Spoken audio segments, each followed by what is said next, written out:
Will you find love again? I was speaking with a close friend of mine recently, and he was talking to me about dating advice. Now, I'm no expert, but he's single, and I've been married the second time, and now I'm happily married. I got great kids, great family, and super blessed. So he's going through his trials and tribunals of dating and failing at finding the right person, and always, not always, but sometimes um, taking a leap of faith and then being disappointed.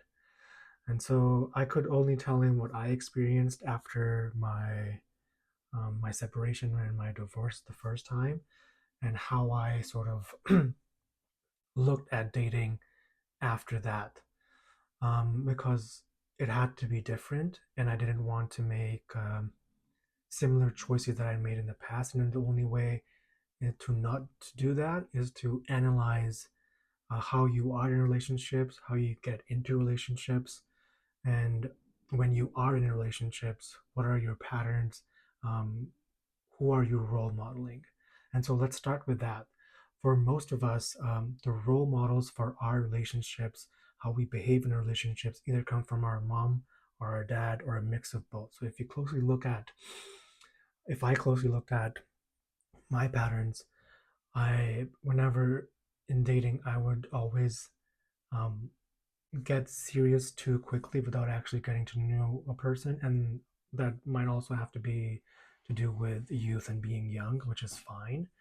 Um, and then when I was in a relationship, even though there were red flags, I would stay in it, and despite being hurt, still try to make it work. And because I thought that's what a great love is, like despite being hurt, you keep on loving the other person, um, no matter what. And that just ended up uh,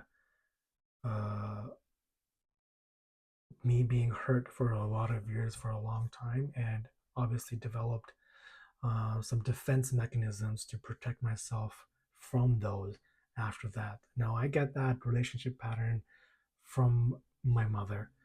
Um, and so once I looked at that and I was aware of that, now it's time for me to change it. And the only way to change it is that, yes, you can be aware of it personally and work on yourself personally, but it's not until you actually get in the playing field, right? There's so much theory you can learn. But once you get in the field, those patterns come back sometimes unconsciously without you actually knowing, and you fall back in. So being aware is the first part. So I actually I didn't find my now wife right away. I had to go learn a few more tough lessons. And I found out that despite being aware of falling in relationships too quickly, I was still falling in a relationship too quickly and getting too serious too quickly. And and then that ended up being a very short, and rightly so, because of the lesson I needed to learn. And once I learned the lesson, um, there was the next step. Okay, what else do I need to learn in the relationship? And so it was really going into the dating field. When something didn't work out, I would go back and look, okay, what did I do wrong? How did I fall back into old patterns? How I did something that I said I didn't do, wouldn't do. Then all this time that you are working on yourself, I am an opportunist. So I have the point of view that the person that I'm going to end up marrying is also going through a similar journey, that they are working on themselves as well. And when we're both at an energetic match, um, that's when we will find each other. And so how I met my wife was after I was almost giving up on, these dating apps. It was during towards the end of COVID, and I had a one last date, and I was like, okay, I'm gonna go with this one. I had no expectations, and after that, I was probably just gonna get off online dating for a while, and I ended up meeting my now wife. Funny how that works. Um, and so she knew right away that she was going to end up being married to me. But I obviously, from learning from my past behaviors and patterns, I had all my walls up, and I was going to take my time to get to know the person and make the decision um, more consciously. And obviously, I had my daughter from my last relationship, so it's a bit more serious when you're getting into partners. new partners because they're going to have an effect on your influence on your children as well, um, once things get serious. And my now wife, had a daughter of her own too, and so it was the perfect playing field that allowed me to look at, um, or to move slowly into a relationship. And it almost came to a point where it was too slow, and my now wife ended up being frustrated as to why I was so reserved.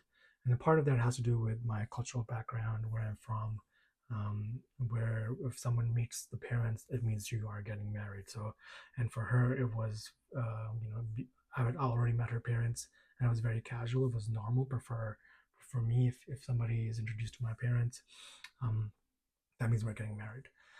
So anyway, to answer the question, can you find love again? And absolutely so, because love is not outside, love is here. And once you shed light on things that you need to work on for yourself, um, you will find somebody who's an energetic match. And I think we always find people who are at an energetic match to where we are. And they're always teaching something through their behavior, through the words, their actions, that we need to learn to transcend to the next level. And it's a way of looking at relationships where it sort of protects you in a way as you're learning. But obviously, it's not easy, as my friend from our conversation realized that he's really struggling, and I basically told him all these same things. So hopefully, um, this helps and it makes sense. And you know, most importantly, have fun, because if you're not going to have fun while you're looking for your partner, then what's the point?